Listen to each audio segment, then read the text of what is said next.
From Omro down to Mayville, from Rosendale to the Ledge, and everywhere in between, it's time to get you caught up on everything happening in the Flyway Conference. This is the Flyway Focus Sport Report, your home for the best whip-around coverage of your favorite local teams. Now, with all the latest, here's Jordan King. Good football Friday morning to you, but first, what a night across the conference in multiple different sports last night. Let's start with volleyball on the Holiday Automotive scoreboard. Both sets of fans packed the pit last night for the battle between unbeatens and the Flyway, and the atmosphere was like a conference championship between Laconia and Mayville. Laconia found itself down 2-1. Coach Caitlin Weiss says the Mayville block got Laconia out of playing their normal offensive game for a bit. Every practice, we work on hitting different shots and hitting around blocks, and we do all the work to practice for a huge block like this. And they just got a little scared and started tipping. I was like, you got to play with your all, and you're not going to win a championship or win game if you can't put a ball down. And then they stopped tipping and started swinging again. But down 2-1, the Spartans found a way to scratch and claw their way to a fourth set win and then ran away from Mayville in the decisive fifth set, 15-7 the final there. Kinsley McCauley says Captain Kendall Plime took it upon herself to fire the team up. When we got in the huddle going into the third and fourth and fifth set, we all, the captains, like especially Kendall, just hyped us up, told us where to go. She told us to roll middle, and then we got points on that, and yeah, I don't know, we just hyped each other up. McCauley and Finley Morgan both had monster nights for Laconia. McCauley led the way with 21 kills. Morgan had 14 kills and 9 total blocks. She also had 4 aces. Morgan says it's another example of the Spartans' never-say-die attitude. The team has a lot of grit.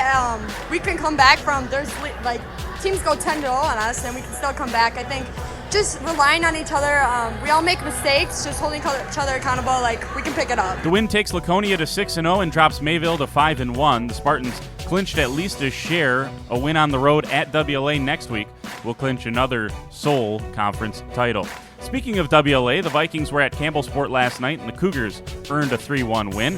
Campbellsport moves to 4-2 with the win. WLA has now lost 4 straight in conference play. Jenna Petrowitz and Jill Pino combined for 19 kills and 7 blocks from the middle for the Vikings. Omro got its second win of the conference season and the second in a row in the Flyway last night against Lamira. The Lions won the first set before Omro rattled off 3 straight wins to move to 2-4 in the Flyway.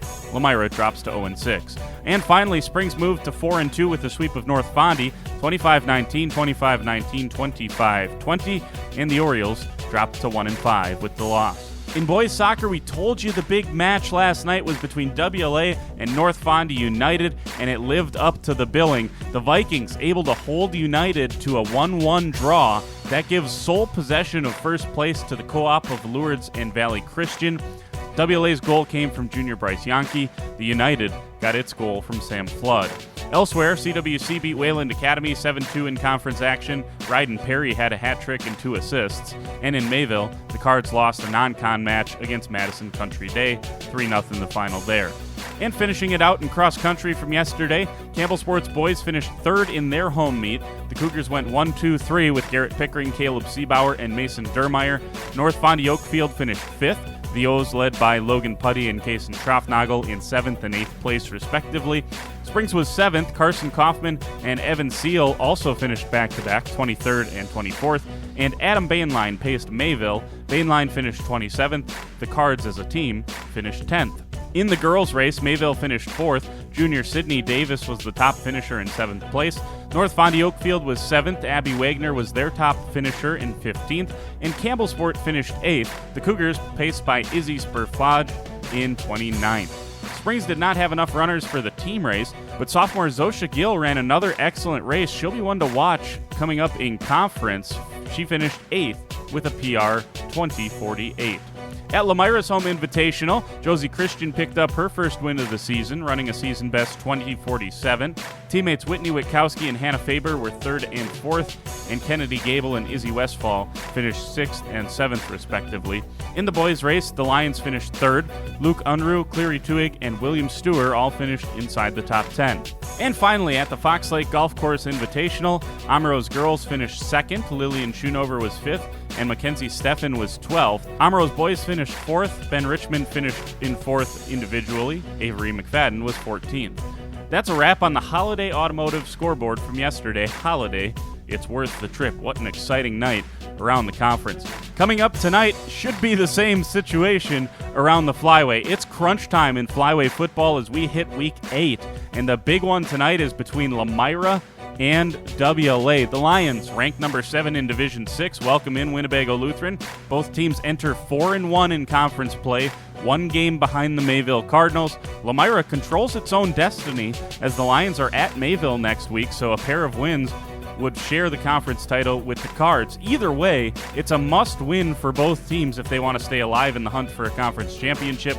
The battle of the quarterbacks should be one to watch tonight. Gannon Schwartz and Keegan Kell have been 2 of the best players overall in the Flyway to this point. Elsewhere, Mayville is up to 3rd in Division 5. The Cards head to Laconia. Mayville 2 games away from an undefeated regular season. Laconia trying to get some momentum heading towards the back end of this season. Springs is at North Fondy tonight. The Ledgers are 3-2, coming off a win at Campbellsport last week. North Fondy has found some success throwing the football from Hudson Schumacher to Dimitri Reed of late.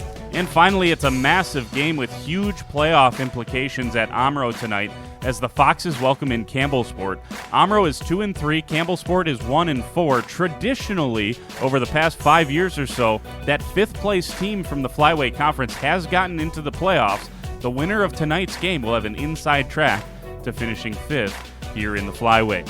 An important night all around the league for various reasons. We'll have you covered on Flyway Focus. Before we go, one other event coming up today. Lamira Soccer is at Living Word Lutheran at 6. We'll talk to you in the morning. For the Flyway Focus Sports Report, I'm Jordan King.